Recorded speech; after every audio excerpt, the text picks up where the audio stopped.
몇 절을 다시 한번 읽겠습니다. 또 여호와를 기뻐하라. 저가 내 마음의 소원을 이루어 주시리로다. 너희 길을 여호와께 맡기라.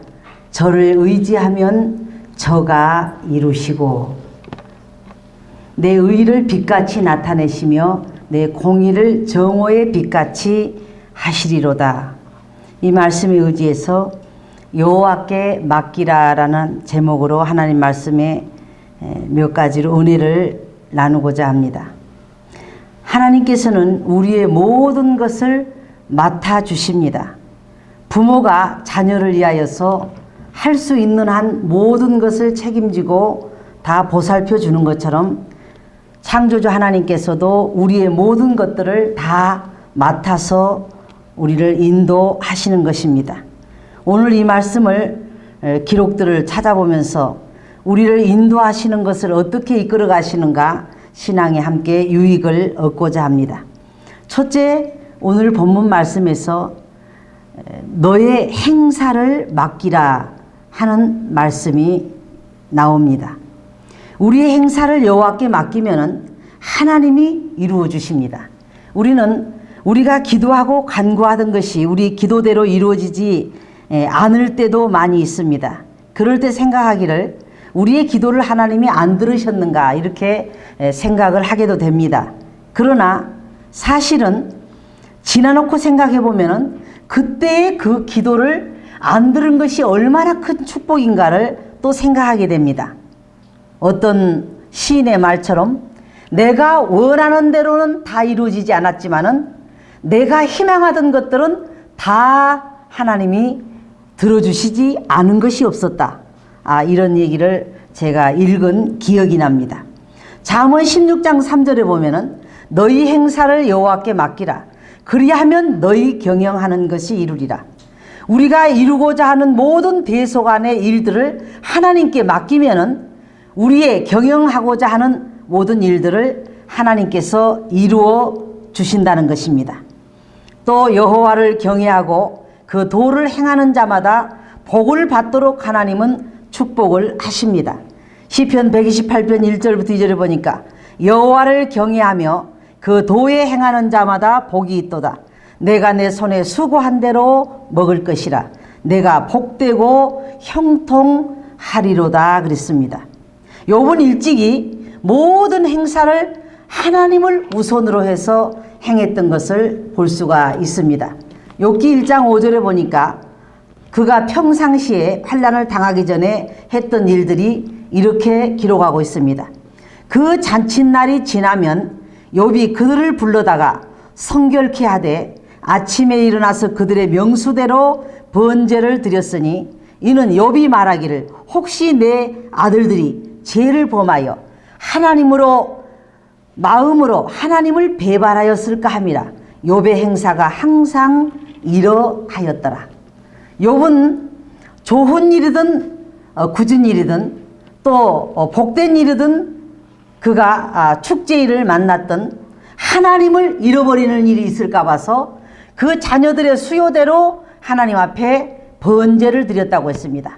하나님, 내 자녀들이 어제 잔치에 그들이 휘말려서 이렇게 놀다 보니까 하나님을 그 순간 잊어버리지는 않았을까요? 또 하나님이 원치 않은 일은 하지 않았을까요? 하나님이 기뻐하지 않은 행동은 혹시 하지 않았을까요? 하나님 앞에 그 명수대로 번제를 드리면서 그들을 속죄해서 하나님께 예배를 드렸던 장면을 보게 되는 것입니다. 그의 행사가 항상 이와 같았다.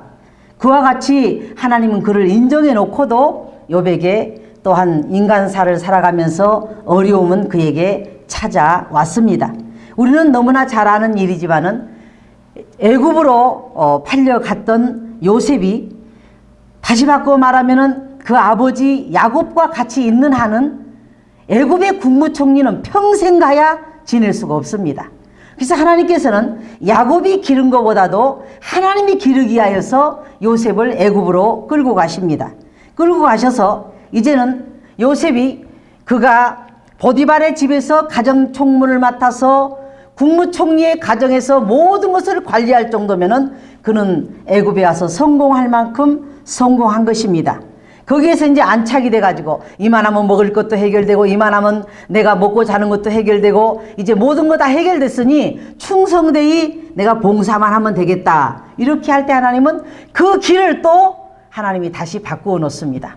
내가 너를 쓰기는 애굽에 보내서 국무총리로 쓰려고 그랬지, 너를 내가 애굽의 보디발의 집에 와가지고 배불리 먹고 마시고 따뜻하게 누워서 너를 가정총무 정도로 쓰려고 내가 너를 훈련시킨 일이 없다. 그래서 그를 다시금 이끌어내가지고 감옥이라고 하는 힘든 그러한 또 구속의 길로 그를 끌어넣어서 그가 원망이 나올 수밖에 없는 그런 일들로 이끌어 가시는 것입니다. 우리가 찬송가에도 이 풍랑 인연하여 더 빨리 갑니다. 이 세상 풍파 일어나는 거 세상줄 끊음이라. 우리에게 어려움이 계속 밀어닥치는 것은 하나님의 축복을 계속 우리에게 몰고 가시는 것입니다. 네가 거기서 정착하려고 그랬지, 네가 거기서 안주하려고 그랬지, 네가 거기서 이제는 평안하다 안전하다 하고 네가 거기서 이만하면 먹을 거 해결되지, 생활 해결되지, 뭐 이 정도 오면 됐지. 안 된다. 너를 그렇게 쓰려고 내가 그렇게 너를 훈련한 것이 없다. 하나님은 그를 기어이 몰아붙이셔서 애굽의 국무총리까지 이끌어 가시는 것입니다. 시편 1편 3편에도 보니까 저는 시냇가에 심은 나무가 시철을 쫓아 가시를 맺으며 그 잎사귀가 마르지 아니함 같으니 그 행사가 다 형통하리로다. 우리는 하나님 앞에서요, 외형적으로 사람들 앞에 볼 때는 저 집은 어떻게 보면 망했구나, 저 집은 어려워서 이제는 어떻게 살아가나, 하나님의 놀라운 비밀의 은총으로 우리는 사는 자들입니다.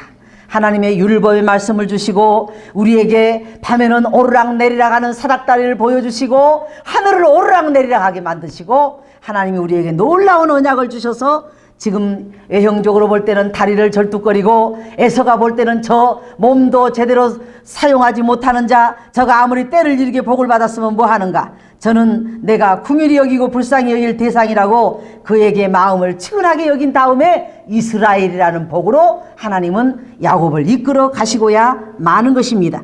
세상에서 일주일을 참 잘 된다고 생각해 보십시오. 누구의 칼에 우리는 시해를 당할지 모르고 누구의 우리가 총칼에 맞아 죽을지 모릅니다. 하나님 백성들에겐 때로는 간심 밖으로 우리를 몰려나게 만들고 사람들이 저런 사람이 무슨 복받은 사람인가, 저런 사람이 무슨 하나님께 은혜 받았다고 말할 수 있겠는가. 우리가 잘 아는 잠언 성경 말씀에도 너희는 재물이나 부귀나 명예를 구한 것보다도 여호와의 은총을 더욱 사모할지니라. 재물이 없고 명예가 없고 우리에게 소유한 것이 없어도 하나님이 보호하시고 은혜를 입히시는 은총을 입은 자라고 하는 자는 누구도 그를 손댈 수가 없는 것입니다. 그러므로 성경은 우리에게 행사를 맡길 것을 말씀하시고 두 번째는 우리의 짐을 갖다가 하나님께 맡길 것을 부탁하고 계십니다. 시편 55편 22절을 보니까 내 짐을 여호와께 맡겨버리라. 너를 붙드시고 의인의 요동함을 영영히 허락지 아니하시리로다. 우리는 말씀의 힘으로 살아가는 자들입니다. 한 끼만 식사를 안 해도 우리가 시장기를 느끼는 것처럼 영적으로 하나님 말씀이 우리 힘이 되지 아니하면은 우리가 또 영으로도 힘을 잃게 됩니다. 내 짐을 여호와께 맡겨버리라. 어차피 네가 지고 해결할 수 없는 문제라면은 여호와께 맡겨버리라.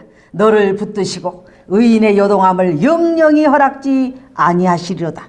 또 모든 염려를 다 주께 맡기면 다 해결해 주시겠다고 성경은 말씀하고 있습니다.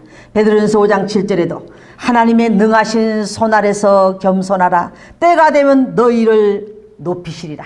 내 짐을 여호와께 맡겨버리고 능하신 손 아래서 겸손하라. 때가 되면 너희를 높이시리라. 또한 우리의 무거운 어깨에서 짐을 벗기시고 우리 손에서 무거운 광주리를 내려놓게 만드신다고 했습니다. 저는 이 말씀을 보다가 다니엘의 말씀이 생각났습니다. 사자굴에 들어갈 때는 그가 꽁꽁 묶여서 결박되어서 7배나 뜨거운 불에 던져졌습니다. 그러나 도리어 풀무에 들어가서는 그들의 결박이 다 풀어져 버리고 거기서 하나님의 아들과 자유롭게 뛰어다녔다고 했습니다. 오히려 우리의 짐이 과중될 때는 하나님은 그것을 문제를 일으켜서 우리에게 오히려 더 자유를 주시는 것입니다. 그러므로 시편 81편 6절에 이르기를 내가 그 어깨에서 내 짐을 벗기고 내 손에서 강주리를 놓게 하였도다라는 말씀이 있습니다. 또한 성경은 말씀합니다. 수고하고 무거운 짐을 쉬게 해주시겠다는 것입니다. 마태복음 11장 28절에도 수고하고 무거운 짐진 자들아 다 내게로 오라 내가 너희를 쉬게 하리라 했습니다. 우리는 말씀을 믿는 자들입니다. 하나님 말씀이 무거운 짐을 내려놓으라고 했으면 우리는 내려놓아야 됩니다. 과정과 모든 우리에게 와지는 문제는 그리 문제가 되질 않습니다. 하나님께서 다윗이 어려움을 겪을 때에 정말 그가 말하기를 많은 대적이 그를 쫓았고 말할 수 없는 원수가 그를 죽이려고 추적했지만은 그는 흔들리는 담과 같은 데 누워있고 전쟁이 일어나도 그는 안연하리라고 했습니다. 하나님께서 우리를 돕는 자 중에 계시면은 우리는 사람을 두려워하지 않을 것입니다. 세 번째로 너희 길을 여호와께 맡기라고 그랬습니다. 우리의 길을 하나님께 맡기고 의지하면은 하나님이 이루어 주신다는 것입니다. 오늘 37장 4절부터 5절 말씀해 보니까 또 여호와를 기뻐하라 저가 내 마음의 소원을 이루어 주시리로다 너희 길을 여호와께 맡기라 저를 의지하면 저가 이루시고 저를 의지하면 저가 이루시고 염려한다 해서 머리털 하나도 우리는 회개할 수가 없고 염려한다 해서 한자나 키를 우리가 크게 할 수도 없는 자들입니다. 그러므로 부해도 그 기쁨이 우리의 기쁨이 아니고 가난해도 그 어려움이 나의 가난함이 아닙니다. 그러므로 바울은 일찍이 말하기를 궁피담에 처할 줄도 알고 부함에 처할 줄도 알고 기한데 처할 줄도 알고 천할데 처할 줄도 알아서 1절에 비결을 나는 배웠으므로 능력 주시는 자 안에서 나는 모든 것을 할 수 있다고 말씀하고 있는 것입니다. 하나님의 사람들은 어렵다 해서 이축받을 필요가 없습니다. 전능하신 하나님이 우리의 아버지가 되시기 때문에 내가 어떤 분의 말처럼 나이아가라 폭포에 가가지고 그랬다고 합니다. 이 나이아가라 폭포가 내 것이라고. 그러니까 어떤 목사님이 사실인 줄 알고 아니 자네가 카나다로 이민을 오더니 언제 이 나이아가라 폭포를 샀나? 내 아버지 것이 곧 내 것인데 내가 필요하면 1년에 한 번씩 와가지고 그 어떻게 어디가 상하진 않았나 어디가 무너지진 않았나 한 번씩 보고 가면 됐지. 꼭꼭 문서라고 하는 등기를 내가 들고 있어야만 직성이 풀리겠냐고. 내가 필요하면 가서 즐기고 내가 필요하면 가서 보고 오고 돌아보고 오고 그것은 바로 아버지의 것이 곧 나의 것이다. 이렇게 말을 했다고 합니다. 여호와께서는 의인의 길은 인정하시지만은 악인의 길은 망하도록 하나님이 만들어 놓으셨습니다. 시편 1편 6편에도 대저 의인의 길은 여호와께서 인정하시나 악인의 길은 망하리로다. 또 어떤 길은 사람 보기에는 바른 것 같지만 필경은 사망의 길이라고 성경은 말씀하고 있습니다. 잠언 14장 12절에도 어떤 길은 사람이 보기에 바르나 필경은 사망의 길이니라. 도박한 데 가서 보면 돈 잃은 사람이 아주 바보고 도둑질하는 사람들 만나면은 남의 물건 못 훔친 게 바보고 사기꾼들한테 가서 모여 있으면은 남의 사기 못 친 사람이 아주 바보입니다. 그러나 어떤 길은 무엇을 취하고 소유한 것 같지만은 필경은 사망의 길이라는 것을 성경은 말씀하고 있습니다. 또 하나님의 길과 우리의 길이 다르다고 있습니다. 이사야 55장 8절에 여호와의 말씀에 내 생각은 너희 생각과 다르며 내 길은 너희 길과 달라서 하늘이 땅보다 높음같이 내 길은 너희 길보다 높으며 내 생각은 너희 생각보다 높으니라. 저는 애교관 89년도부터 93년도까지 주한애교관 82명의 대사관 특별 고문의 일을 하고 자녀들이 통역을 하고 몇 년을 예교관들과 모든 그 대사들과 지냈습니다. 그때만 해도 세계의 대사들을 복음을 전할 수 있는 기회, 그들을 만나서 파티를 열고 같이 대화하고 이게 세계의 복음을 전하는 기회가 아닌가.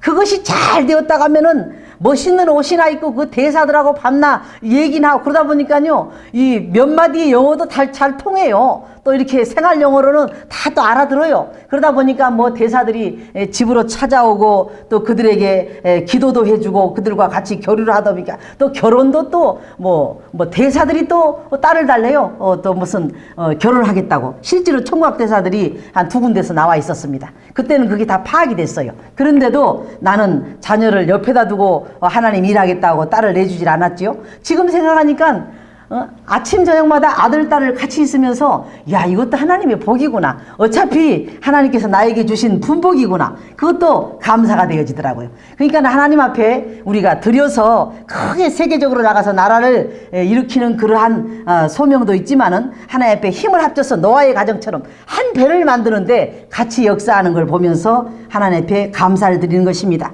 우리는 그때 그 일이 잘 안 되어질 때, 나라의 정권이 바뀔 때 안 되어질 때 참 우리가 거기다 많은 돈을 뭐 1억 가까이 투자했는데 이 일이 이런 문제가 와서 참 아쉽다 했지만 그 길로 나갔더라면은 이건 목사하고는 거리가 먼 아주 밤낮 고급 옷이나 입고 파티나 하고 밤낮 외국 대사들하고 불렀다 하면 40명 30명 대사들이 몰려오는데 그때는 세상 지도자들을 다 마음대로 하는 것 같더라고요. 근데 그 모든 것들이 다 지금 생각하면은 하나님 앞에 하나님의 그 십자가만 자랑하게 만들고 그리스도만 자랑하게 만들고 하나님의 은혜만 사모하게 만드는 이러한 그 적어진 은혜라고 하는 것이 얼마나 큰 은혜인가 하는 도리어 이번에 요 근래에 와서는 더 감사를 하게 되는 것입니다.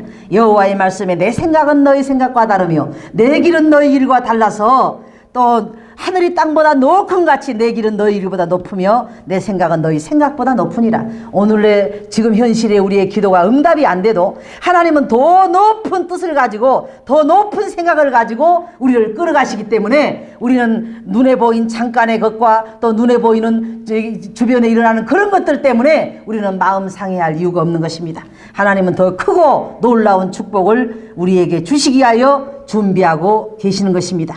또 미련한 자는 자기 행위를 바른 줄로 여긴다고 했습니다. 잠언 12장 15절에 미련한 자는 자기 행위를 바른 줄로 여기나 지혜로운 자는 권고를 듣느니라. 내가 하는 일이 꼭 이렇게 해야만 되겠다고 고집을 피우지 아니하고 지혜로운 자는 다른 사람의 권고를 들을 줄 안다고 그랬습니다. 또 잠언 3장 6절부터 7절에도 너는 범사의 그를 인정하라. 여기서 범사의 그를 인정하라고 하는 말은 하나님과 주 예수 그리스도를 말하고 있습니다. 너는 범사의 하나님이 하시는 일을 인정하라. 그리하면 내 길을 지도하시리라. 하나님이 방향 해절을 했는데도 너는 그 길을 인정하라. 하나님께서 내 길을 지도하시리라. 스스로 지혜롭게 여기지 말지어다. 여호와를 경외하며 악을 떠날지어다. 우리의 무거운 짐도 우리가 하고자 하는 아무리 아름다운 프로그램도 우리의 행사도 우리가 가고자 계획했던 길도 우리가 가진 모든 문제들을 여호와께 맡긴다면은 하나님의 인도를 받는 하나님의 사람들이 되어질 것입니다. 하나님은 약속만 하신 것이 아니라 우리 일생을 책임을 지시는 분이십니다. 그러므로 많이 거둔 자도 남지 아니하였고 적게 거둔 자도 모자람이 없도록 우리의 모든 인생길에서 하나님은 궁극적으로는 우리를 축복하실 것입니다. 기도하겠습니다.